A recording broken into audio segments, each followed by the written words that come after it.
Саламатсыңарбы досторум? Кече айткандай көлөкөңөрдү текшерип койдуңарбы? Кана, азыр телевизордун жанында отуруп, мени күтүп отурсаңар көлөкөңөрдү карап койгула. Жаныңарда отурабы же силерди таштап кетип калдыбы?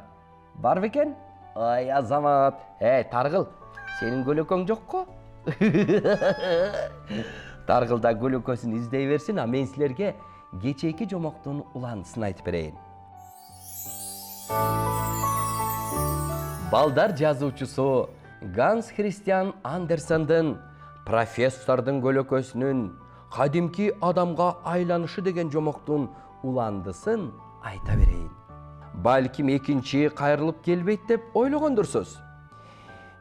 Эгер керек болсо акысын төлөп берип, сизден башымды биротоло бошотуп алууга даярмын деп келип, мына ушул жерден токтоп турмун достор, анда улантайын.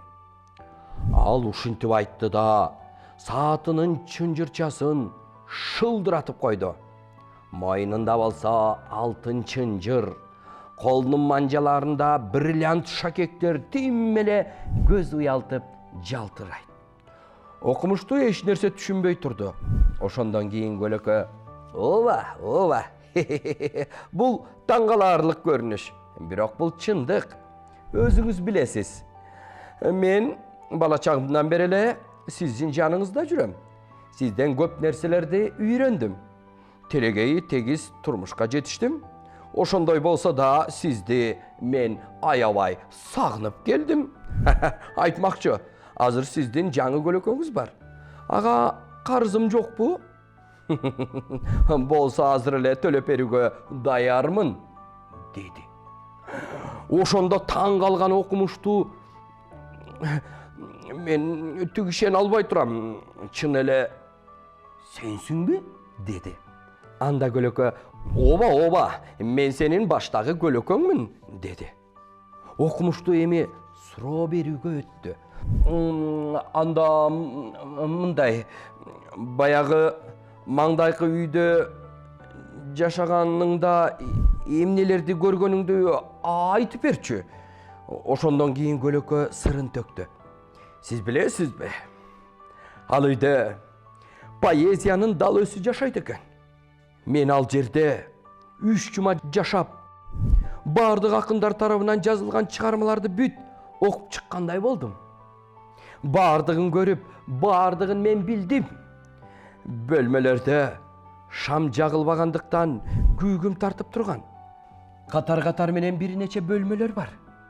Андан ары жагында күчтүү жарык болгондуктан дароо кирсем мени куйкалап гүл кылып салмак.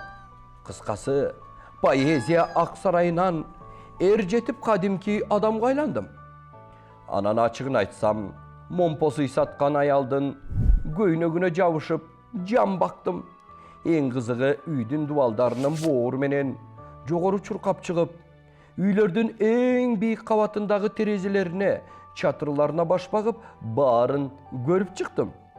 Мен кара ниет, ак ниет, адамгерчиликтүү адамдардын баарын көрүп чыктым", деп айтты да баягы үйдөн чыгып кетти.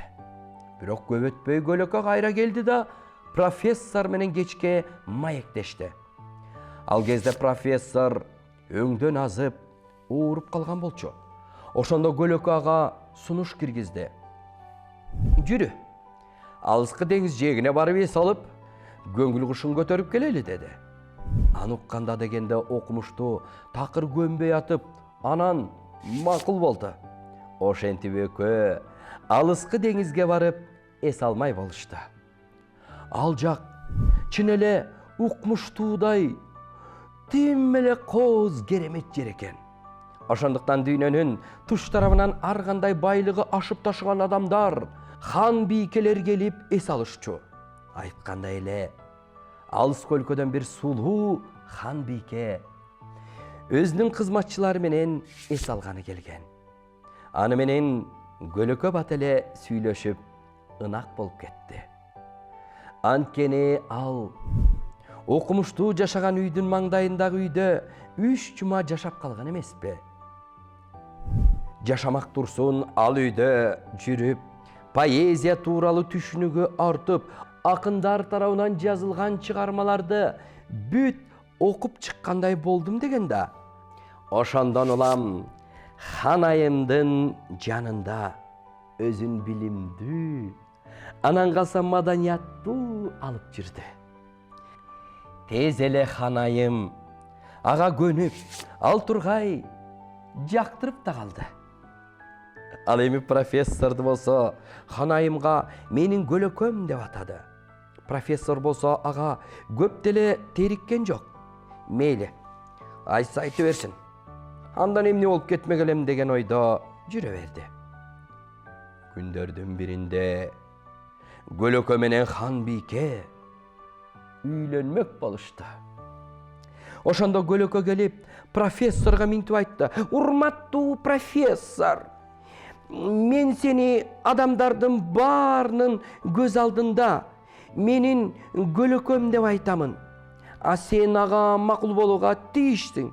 Мен падышанын каретасына отуруп, кайда барсам сен да ошол жака кошо барасың.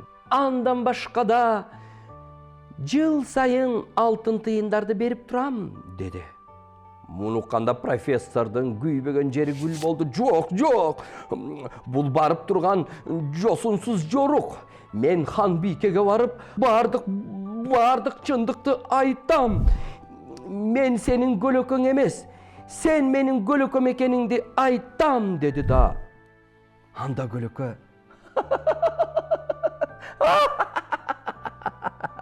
"Айта бер. Сага эч ким ишенбейт. Акылдан адашпа. Болбосо азыр сакчыларды чакырам" деди. Анда окумуштуу профессор: "Мен азыр түз эле хан бийкенин өзүнө барам" деди. Анда көлөкө: "Мен сенден мурун жетемин. А сени болсо кармап кетишет" деди. Дал ошондой болду.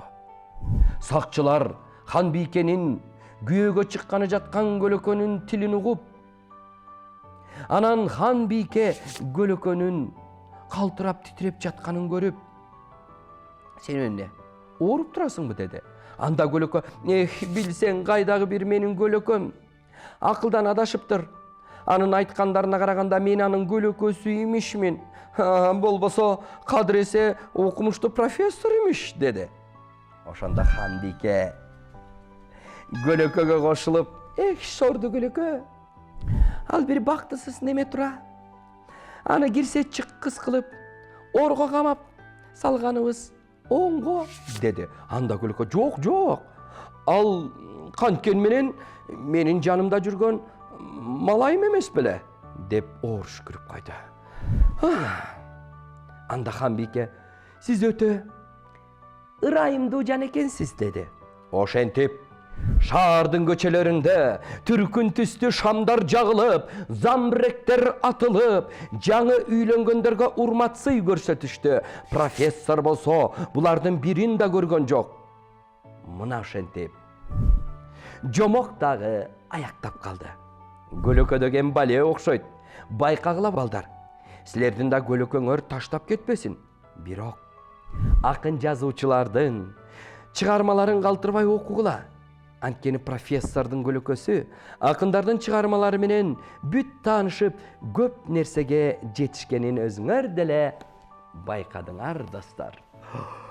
Ой, достор, мына ушундай кызыктуу жомоктон кийин уктасак, кандай сонун, баарыбыз чогуктайды. Бейпил түн. Уктагыла, достор.